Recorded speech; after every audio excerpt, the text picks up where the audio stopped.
What do you think's the biggest reason the Celtics lost last night? I think it's the lack of scoring in the fourth quarter. And the main reason I say it is because of, I think Jason Tatum got to assert himself in the fourth. Yeah.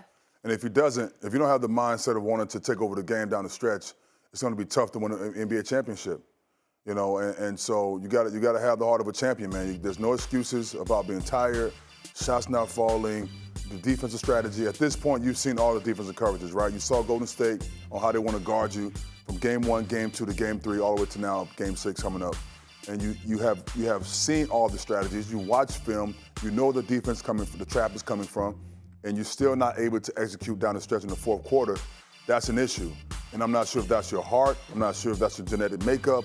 But you got to turn into a pit bull down the stretch in the fourth quarter. And if you don't, it's going to be tough to beat those guys, the Golden State Warriors. Go ahead, JJ.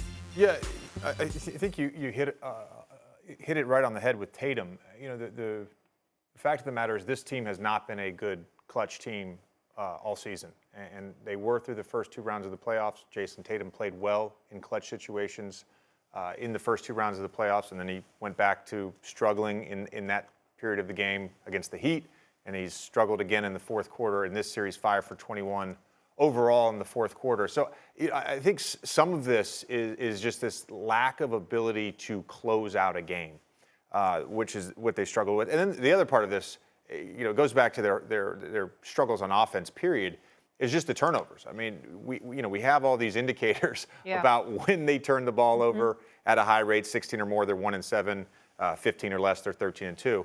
And they just continue to have these high turnover games in these big moments, like last night.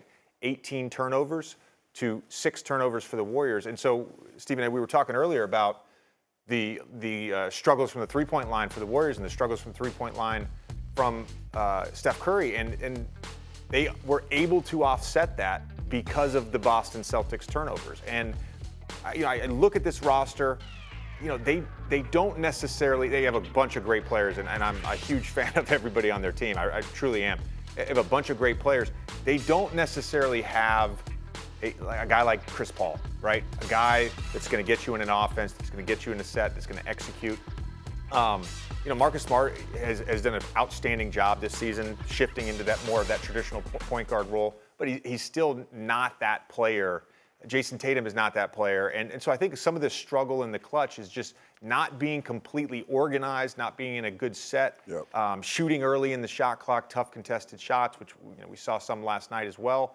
And so it comes down to their struggles are offensively related. Like they're still, their defensive rating for the series would still rank in the top 10 in the league, and that's going against the Golden State Warriors. So it comes down to offense for me. Thanks for watching ESPN on YouTube. For live streaming sports and premium content, subscribe to ESPN+.